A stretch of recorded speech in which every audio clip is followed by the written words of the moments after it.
funções que exatamente são funções. E aí quando você calcula a curvatura, é a mesma pressão. Só vai ter uma vantagem, que aqui acontece também. Esse cara daqui, se você escrever numa base, isso aqui vai te dar uma matriz com um certo número, vai ser uma matriz ortogonal, vai ter um certo número de componentes. Esse cara aqui é a mesma coisa.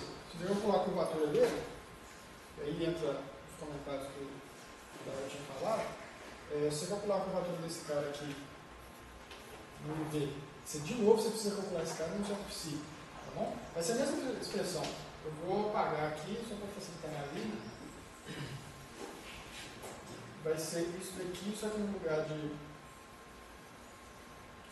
Vai ser psi... Ai, desculpa, tinha muito errado aquela hora. Você está gravando isso? Cara, o pessoal está acostumado. Eu também erro e me corrijo, não tem problema não, pode ficar tranquilo. Naquela hora lá, desculpa, a curvatura desse cara aqui, a curvatura desse cara daqui em UV, UV não, muito fácil,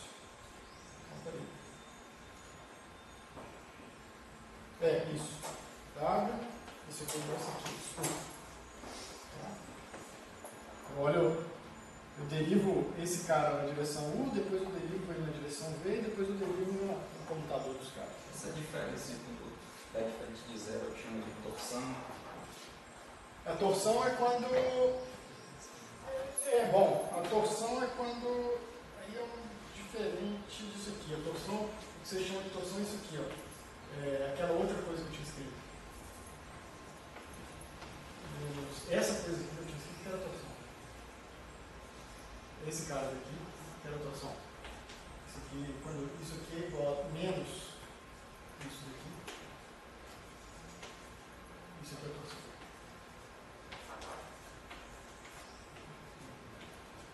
Tá? E aí no caso lá, esse cara aqui, a gente sabe que esse cara é igual a esse cara daqui, então a situação nula. Na verdade, então aquele termo que eu tinha escrito antes, é o V, meu, que é a torção. Bom, está associado a torção aqui. Então isso aqui. Então vai ser a mesma coisa para esse caso aqui, só que agora vai ser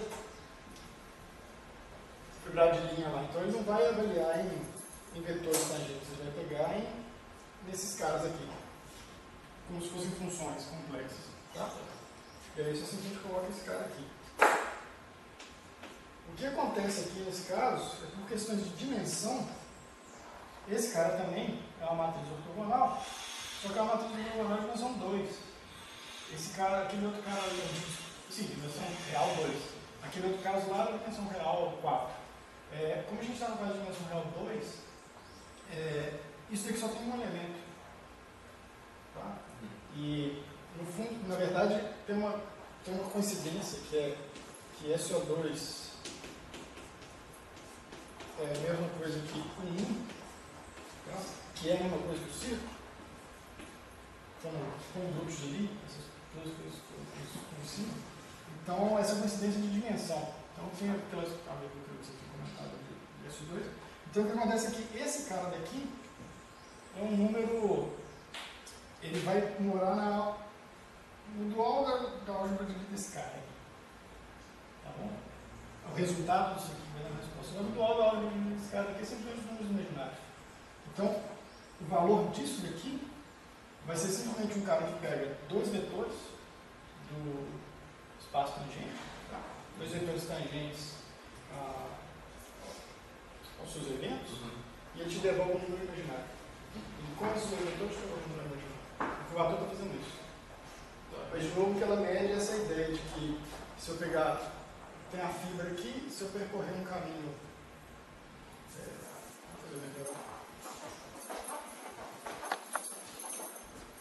a gente pega um caminho assim, ó. Essa direção aqui é aquela direção U, essa direção aqui é a direção V, e aí eu comparar, fazer esse caminho com o caminho pequenininho, comparado com eu fazer primeiro V e depois fazer U. Tá? E aí se eu começo com um elemento aqui, um Z, um número complexo, se eu transportar esse número complexo via conexão daqui para cá, eu estou comparando esse número complexo com eu pegar ele daqui para cá, e aí se der diferença, eu estou medindo curvatura. Que é a mesma coisa que acontece com o caso de gravidade geral. Tá, é que você fala aquilo que você falou no início, eles se afastam, você tem uma. Dentro Isso disso. do desvio de Rodésia. Então você está transportando informação dessa região, desse evento, para esse evento. Os dois eventos são muito próximos, infinitesimamente próximos, tá? Você tem duas maneiras, basicamente, tem várias maneiras de fazer isso, mas eu estou mostrando só duas, você está interessado só nessas duas, que seriam como se fossem as maneiras fundamentais. Você fixa uma base, você tem duas maneiras fundamentais de fazer, por esse lado ou por outro. Aí você está comparando justamente isso. No caso do espaço-tempo, você tem que olhar 4 direções tudo aqui, mas pensa no plano, só para facilitação aqui. Você tem 2 direções só para fazer. O espaço-tempo tem mais opções, por isso que aquela máquina de lá aparece nessa. Mas então você está comparando, como que você compara um ponto daqui com um ponto daqui com caminhos diferentes? Você olha, se aquele resultado dá o mesmo, beleza, então não tem curvatura. Se está diferente, é porque tem curvatura.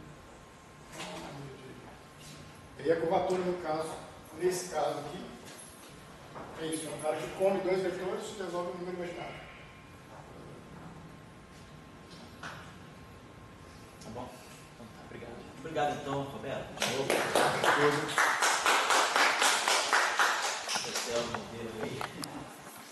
Não pode deixar que eu falo, cara. Ah, não.